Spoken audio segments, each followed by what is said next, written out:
चलते हैं। महामहिम श्रीमद् भागवत पुराण में श्री जड़भरत जी का पावन चरित्र आप श्रवण कर रहे हैं। राजा रहुगण को उपदेश किया कि ये भावाटवी, ये संसार रूपी जंगल जिसमें एक बार जीव आ गया तो निकलना बड़ा कठिन है, ऐसा जंगल है। इतना मनोरम, इतना भयावना दोनों बातें हैं कि इससे निकलना बड़ा मुश्किल है। सदगुरु कृपा हो तो इस भावाटवी से निकल पावे, नहीं तो इसी में फंसा रहता है।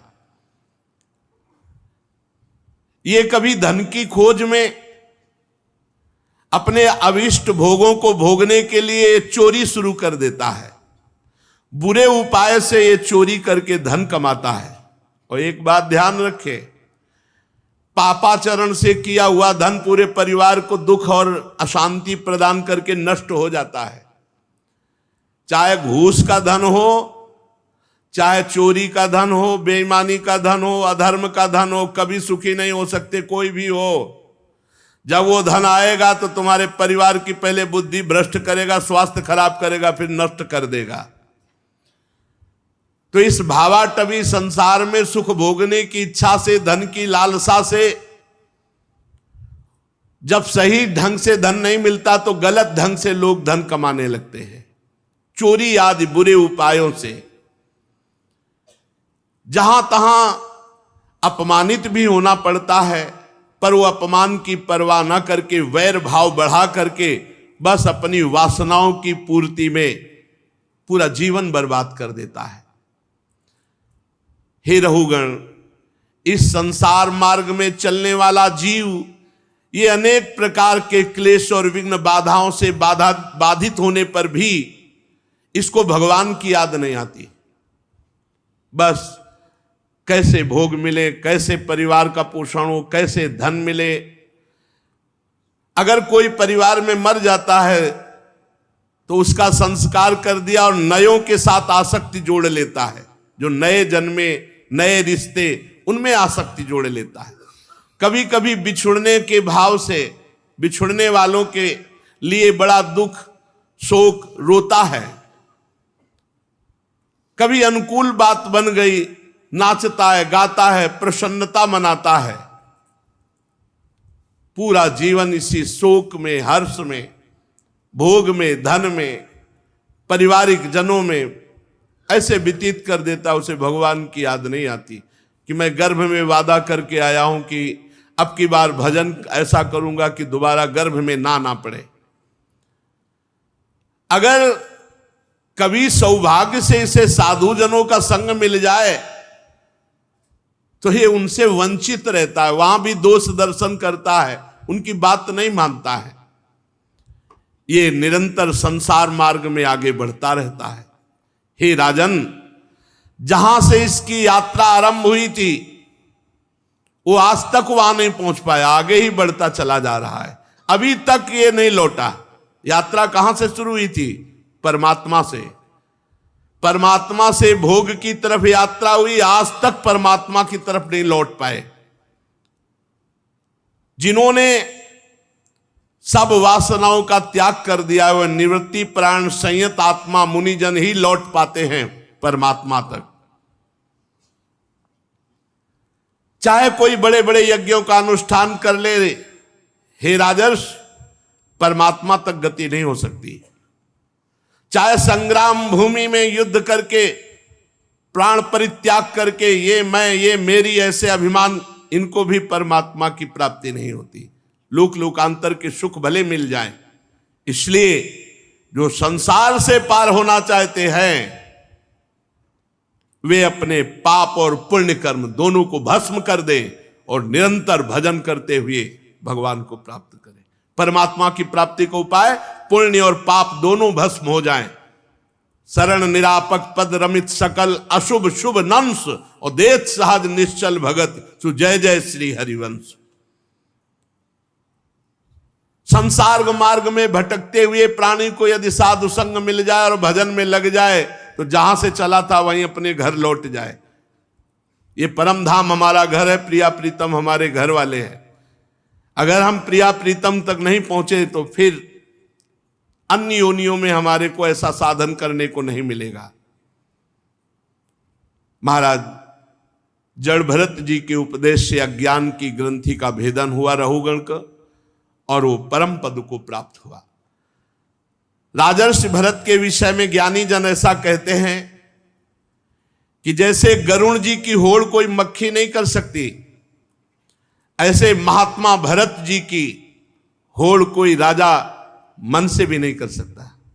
जैसे गरुण जी की होड़ कोई मक्खी नहीं कर सकती, ऐसे जड़ भरत जी की होड़ कोई राजर्षि नहीं कर सकता। उन्होंने युवावस्था में ही अपनी पत्नी पुत्र आदि सबका त्याग करके भगवान के लिए साधन किया और तीसरे जन्म में भगवत प्राप्त महात्मा हुए। जो महाराज भरत जी का, जड़ भरत जी का पावन चरित्र सुनेगा, उसकी अकाल मृत्यु नष्ट हो जाएगी। वो अकाल मृत्यु को प्राप्त नहीं होगा, उसका यश बढ़ेगा, और यदि वो भगवान का आश्रय लेकर भजन करने वाला बने तो मोक्ष या प्रेम को भी प्राप्त होगा। जो जड़ भरत जी के पावन चरित्र को सुनेगा या सुनाएगा, उसको यदि कोई अन्य कामना भी है तो उस कामना की पूर्ति हो जाएगी। श्री सुखदेव जी कहते, राजन, भरत जी का पुत्र सुमति हुआ, उसने अपने बाबा ऋषभ देव जी का ही अनुसरण किया। भरत जी के पिता भगवान ऋषभ देव जी थे, तो भरत जी के पुत्र सुमति ने ठीक जैसे ऋषभ देव भगवान परमहंसों की चर्या में जीवन व्यतीत किया, ऐसे ही कलयुग में बहुत से पाखंडी लोग, अनाद्य पुरुष अपनी दुष्ट बुद्धि से वेद विरुद्ध कल्पना करके ऐसे आचरण करेंगे। सामर्थ्य नहीं है वैसे आचरण करने की, पर जो दिखावे के लिए वो से पाखंड कहते हैं। पाखंडी लोग ऐसा, जैसा सुमति जी ने वास्तविक भगवान ऋषभ देव जी के मार्ग का अनुसरण करके परमहंसचर्या अपनाई, तो पाखंडी लोग वेद विरुद्ध आचरण करेंगे। सुमति जी के पुत्र देवताजित नामक एक हुए। देवताजित के गर्भ, आसुरी के गर्भ से देवद्युम्न, देवद्युम्न से धेनुमति परमेष्ठी, उसके सुवर्चला के गर्भ से प्रतीह नामक पुत्र। ये महाराज भरत जी का वंश का वर्णन करते हैं। प्रतीह जी आत्मज्ञानी महापुरुष थे। वो आत्मविद्या का बहुत गूढ़ रहस्य प्राप्त किया और साक्षात परब्रह्म में स्थित हो गए। प्रतीह जी की भार्या सुवर्चला के गर्भ से प्रतीर, हर्ता, प्रस्तोमा, उद्गाता नाम के 3 पुत्र हुए। वे यज्ञादि कार्यों में बहुत निपुण थे। प्रतिहर्ता की भार्या स्तुति थी, उसके गर्भ से अज और भूमा नाम के 2 पुत्र हुए। ये सब महापुरुष, इनके नाम, इनके चरित्र सुनने से हृदय के पाप नष्ट होते हैं। भूमा के ऋषकुल्या से उद्गीत, उससे देवकुल्या, प्रस्ताव और प्रस्ताव से न्युत्सा के गर्भ से विभु नामक पुत्र हुआ। विभु के रति के उदर से प्रथुषेण, प्रथुषेण से आकूत से नक्त, नक्त के द्रुति गर्भ से उदार कीर्ति राजा गय का जन्म हुआ। ये जगत की रक्षा करने वाले भगवान श्री हरि के अंश माने जाते महाराज गय। संयम आदि अनेकों गुणों के कारण इनकी महापुरुषों में गणना की जाती है। महाराज गय ने प्रजा के पालन पोषण, रंजन और चाव आदि और शासन आदि ये सब यथावत किए जैसे पूर्व धार्मिक राजा करते थे, और बहुत सी यज्ञों का अनुष्ठान किया, इसलिए भगवत प्रीति को प्राप्त हुए। ये परमार्थ स्वरूप हो गए महाराज गए। देखो, पहले गृहस्थी में रहकर धर्मानुष्ठान, नाम जप, बड़े बड़े पवित्र आचरण तो आत्मज्ञानी, बड़े भगवत प्रेमी महात्मा के रूप में गृहस्थ में रहते हैं। गृहस्थ होते हुए आत्मज्ञानी, परम भगवत प्रेमी। जो लोग आज कहते हैं कि अरे हम तो गृहस्थ कोई नीच आश्रम है क्या? इसी से बड़े बड़े परमहंस प्रकट होते हैं, और बड़े बड़े परमहंसों के उदर का पोषण गृहस्थों से होता है, और बड़े बड़े परमहंस गृहस्थों में हुए हैं। जो भगवान के चिंतन में निरंतर रत रहता है, उसका अहम भाव नष्ट हो जाता है, और वो निराभिमान होकर गृहस्थ में रहते हुए भी महात्मा होता है। महाराज राजर्षि गए इसी कोटि के महान राजा हुए, गृहस्थ में होते हुए भी भगवत प्राप्त महात्मा। महाराज गए की बराबरी कौन कर सकता है? जो निरंतर राज्य कार्य में रत होते हुए भी भगवान के चिंतन में रत थे। बड़ा कठिन है राजा होकर राजकाज करना और निरंतर भगवान का चिंतन करना। साधु समाज की सेवा, सत्पुरुषों की सेवा और भगवान चिंतन के प्रभाव से बड़ी ऊंची स्थिति को प्राप्त थे महाराज गए। भगवान ने प्रकट होकर के महाराज गए को साक्षात दर्शन दिए। जिनके नेत्र एक बार भगवान का दर्शन कर लेते हैं, फिर उनकी दृष्टि में संसार नहीं, जित देखो तित श्याममयी, ऐसे महाराज गए थे। महाराज गए के गयंती के गर्भ से चित्ररथ, सुगति और अवरोधन नाम के 3 पुत्र हुए। चित्ररथ की पत्नी उर्णा से सम्राट का जन्म, सम्राट से उत्कला से मरीचि, और मरीचि के बिंदुमती से बिंदुमान नामक पुत्र हुआ। इस तरह महाराज प्रियव्रत का वंश जो अभी वर्णन किया गया, जैसे उत्तानपाद के वंश में महान ध्रुव, अंगादि, ऐसे उनके बड़े भाई प्रियव्रत के अंश में भगवान ऋषभदेव जी, भरत जी और ये जो अभी बड़े बड़े महान राजाओं का वर्णन हुआ। इनके सुनने से हृदय में वैराग्य और भगवान के प्रति भाव बढ़ता है, क्योंकि इतने बड़े बड़े ये सब नहीं रह गए, तो हमको भी जाना है। हमें जाना है तो भगवान का भजन करके जाना है, भगवान का नाम कीर्तन, भगवान का यश, भगवान की लीला कथा सुनकर भगवत भक्ति हृदय में धारण करके। राजा परीक्षित ने कहा महाराज श्री सुखदेव जी से कि जहां सूर्य का प्रकाश है, जहां तक तारागण और चंद्रदेव दिख पड़ते हैं, मैं ये जानना चाहता हूं कितना लंबा भूमंडल है, इसका माप क्या है भूमंडल का। और ये जो 7 समुद्र हैं, 7 द्वीप हैं, मैं इनका पूरा विवरण सुनना चाहता हूं। आप त्रिकालज्ञ हैं, परमहंस, ध्यान के द्वारा आप देखकर सब जानते हैं, आप कृपा करके बताइए। श्री सुखदेव जी बोले महाराज वैसे तो भगवान की माया का इतना बड़ा विस्तार है कि कोई देवताओं के समान आयु पाले और स्वयं सरस्वती जी उसकी जिह्वा में बैठ जाएं और निरंतर वर्णन करे तो भगवान की माया का पार नहीं पा सकता। इसीलिए हम कुछ वर्णन करते हैं। जो भगवान की रचित ये भूमंडल है, यहां सबसे पहला द्वीप है जम्बू द्वीप, जिसमें हम भारतवासी रह रहे। ये भूमंडल रूप जितना भूमंडल है, इसमें 7 द्वीप हैं।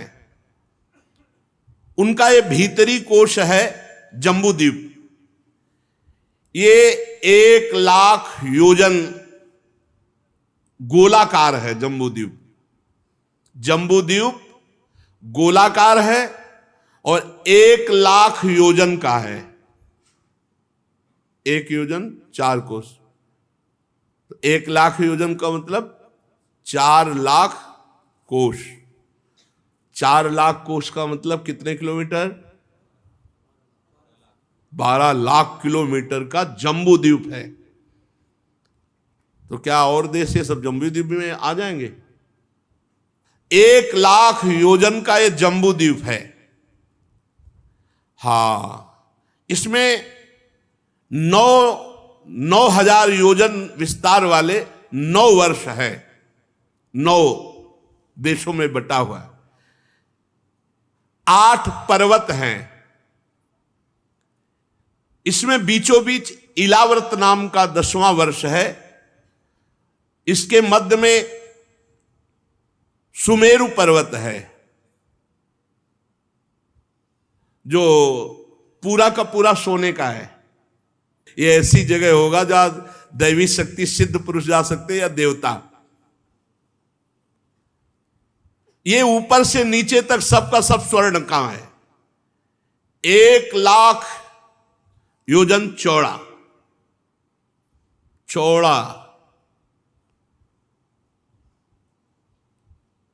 32 हजार योजन के शिखर अलग अलग है। 16 हजार योजन की छोटी छोटी खंड है इसमें। 1,00,000 योजन भूमि के नीचे घुसा हुआ है। 84,000 योजन मेरु का शिखर है एक। नील पर्वत, श्वेत पर्वत, श्रृंगवान पर्वत, ये 3 पर्वत रम्यक हिरण्मय कुरु नाम के वर्षों की सीमा बांधते हैं। और ये खारे समुद्र के पास है, खारे समुद्र के समीप, मतलब जम्बू द्वीप में ही है, क्योंकि जम्बू द्वीप में ही खारा समुद्र है। और इन पर्वतों की चौड़ाई 2-2 हजार योजन, और ये सब रत्नों से जटित हैं। नील पर्वत, श्वेत पर्वत, श्रृंगवान पर्वत, अरे रत्न गर्भा भूमि है। इलावर्त के दक्षिण की ओर एक के एक बाद निषद पर्वत, हेमकूट और हिमालय नाम के 3 पर्वत हैं। नीलादि पर्वतों के समान ये पूर्व और पश्चिम की ओर फैले हुए हैं। 10,000 योजन का हिमालय है। 10,000 योजन का हिमालय ऊंचा है। 10,000 योजन तो 40,000 किलोमीटर, 1,20,000 हिमालय। हरिवर्ष किम पुरुष, ये भारतवर्ष की सीमाओं के आसपास है। पहले नाम होगा, पता नहीं क्या नाम है इस समय। तो भारत की सीमा के आसपास, अब पता नहीं उस समय भारत की सीमा कहां तक थी। इलाव्रत के पूर्व और पश्चिम की ओर नील पर्वत, दक्षिण में निषद पर्वत और गंधमादन और माल्यवान नाम के पर्वत विराजमान है। इनकी चर्चा तो महाभारत में आती है पर्वतों की। भाद्रस केतुमाल नाम के 2 वर्षों की सीमा को निश्चित करते हैं। मंदार, मेरुमंदर, सुपार्श, कुमुद, ये 4 पर्वत 10-10 हजार योजन ऊंचे हैं। और मेरु पर्वत की आधारभूता थुनियों के समान आसपास है। इनमें 4 पेड़ हैं, आम, जामुन, कदम और बड़के। मंदर, मेरुमंदर, सुपार्श और कुमुद, इन चारों पर्वत में एक एक पेड़ है। एक आम का, एक जामुन का, एक कदम का और एक बड़ का। और कितना बड़ा पेड़, 1100 योजन ऊंचा आम का पेड़। 1100 योजन, एक योजन का मतलब 4 कोस, तो गिरचौक 4400 पेड़ है कि पूरा। एक आम का पेड़ है, एक जामुन का पेड़, एक कदम्ब का है और एक बरगद का है। और प्रत्येक पेड़ की ऊंचाई 1100 योजन ऊंचा,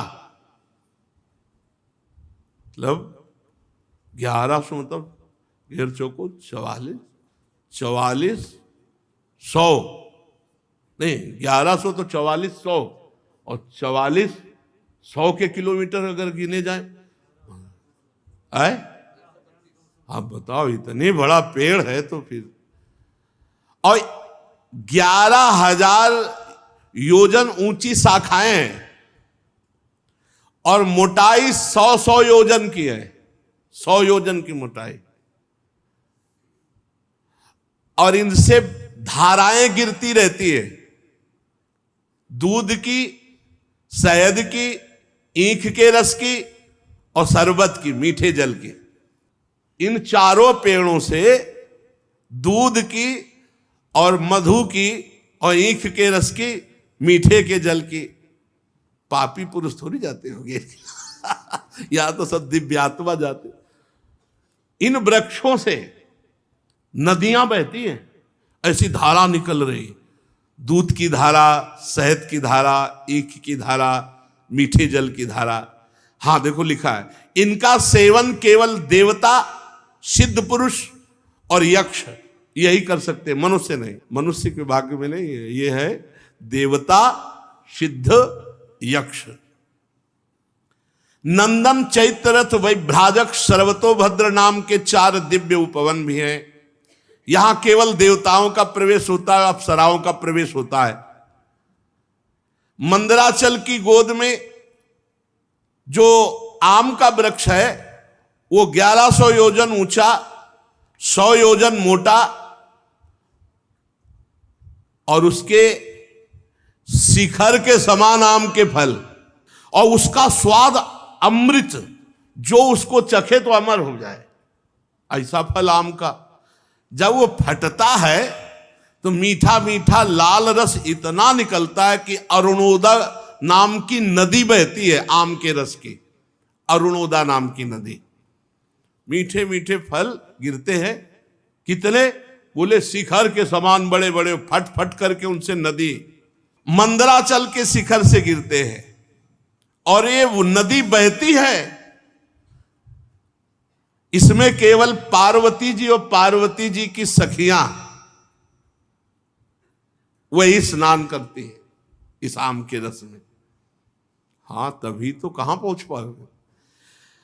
तो उनके अंगों से सुगंध निकलती रहती है, ऐसा सौरभ युक्त, और उससे नदी को स्पर्श करके बहने वाली वायु 10-10 योजन तक सारे देश को सुगंधित रखती है। और इसकी जो मिट्टी जमती है वो जानते हो क्या बनती है? सोना। आम के रस की जो मिट्टी जमती है वो सोना। तो बताया था कि आम का और अब जामुन का वृक्ष जो है बिना गुठली का फल, और वो भी कई विशाल हाथी एक साथ अगर खड़े हो जाएं तो उस फल का, ऐसा जामुन का, और वो जब ऊंचे से गिरता है तो वो भी फट जाता है, तो जम्बू नाम की नदी प्रकट होती है। और जाम्बू नद नाम का इसमें भी स्वर्ण प्रकट होता है, जाम्बू नद नाम का स्वर्ण। मेरु मंदर पर्वत के 10,000 योजन ऊंचे शिखर से गिरकर ये इलावर्त भूमि को सींचती हुई ये जाम्बू नाम की नदी बहती है। उस नदी के दोनों किनारों की मिट्टी जब रस से भीग करके सूर्य की गर्मी से सूख जाती है तो वही जाम्बू नद नाम का सोना बन जाता है। तो वहां सोने की खाने हैं। यहां देवता, गंधर्व, अप्सरा इसी सोने से मुकुट, कंकण, करधनी, आभूषण ये सब बनाते हैं। सुपार्श्व पर्वत पर जो कदम्ब का वृक्ष है उसके 5 कोटरे हैं, और उन कोटरों से शहद की धारा बहती है। और वो धारा ऐसी बहती है जैसे 5 पुर की मोटाई एक धारा। पुर गांव में खेती सींचने के लिए पहले प्रयोग होते थे, अब तो नए जमाने के लोग जानते नहीं होंगे। इतना बड़ा होता था चमड़े का, और उसे आए राम तो कुआं में डाला, और जब वो भर गया तो खींचे गए, तो राम राम राम राम राम राम राम, आए राम गए राम, आए राम गए। बहुत पवित्र जीवन किसान का होता है, भर भर के। तो 5 पुर एक साथ, तो वो जो धारा निकलेगी, ऐसी 5 धाराएं कदम्ब के वृक्ष से शहद की निकलती हैं। वो सुपार्श्व के शिखर से गिरकर इलावर्त के पश्चिमी भाग को सुवासित करती हुई बहती है।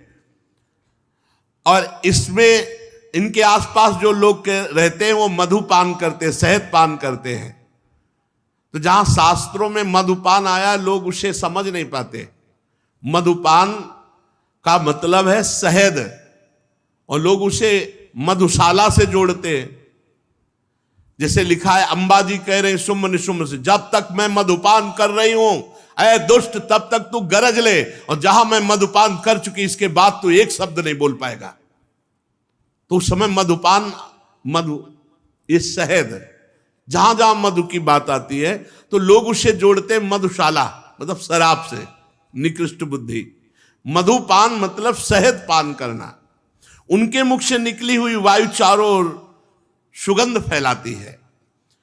अब जो कुमुद पर्वत पर सतशल्व नाम का वट वृक्ष है, उसकी जो जटाएं हैं उससे इच्छा अनुसार भोग देने वाला दूध प्रकट होता है। इच्छा अनुसार आप दूध में लिया और सोचा दही बन जाए तो दही आएगा। दही, मधु, घृत, गुड़, अन्न, वस्त्र, सैया, आसन, आभूषण, जो इच्छा करोगे उस दूध से निकल आएगा।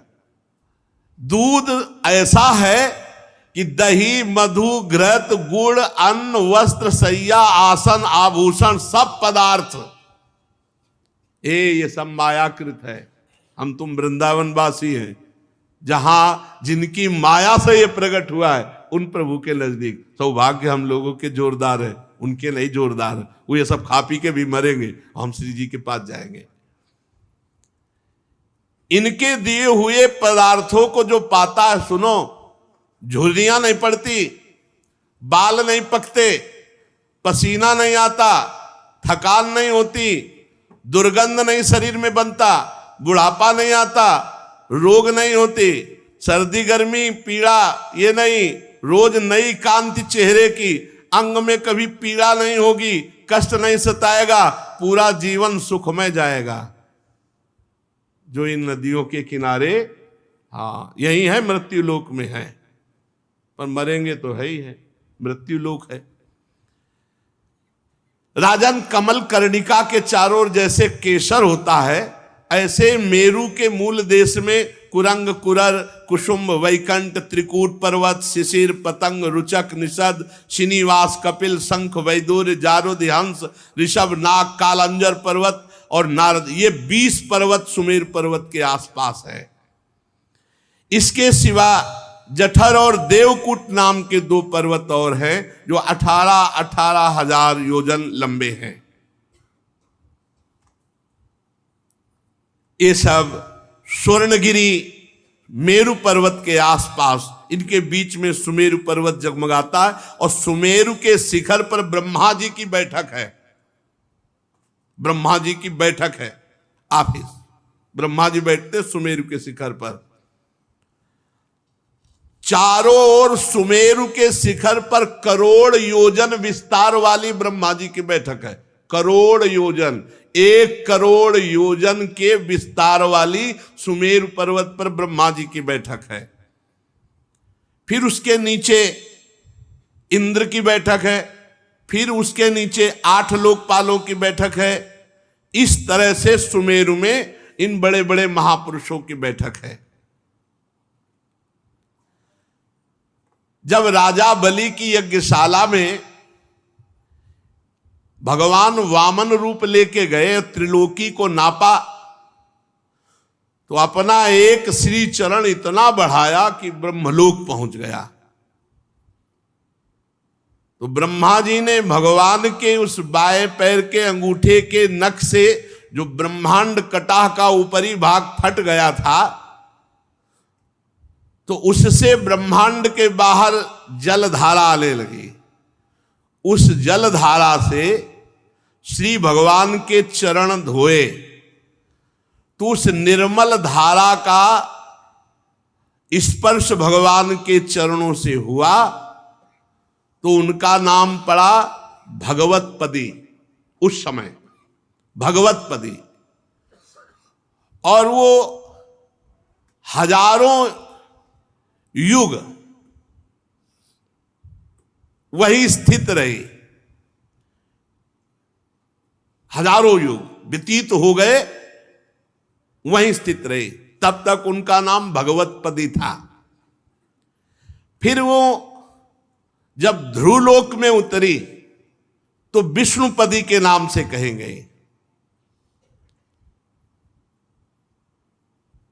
नित्य प्रति बढ़ते हुए भक्ति भाव से ध्रुव जी सेवन करते कि हमारे भगवान श्री हरि का चरणोदक है, तो वहां विष्णुपदी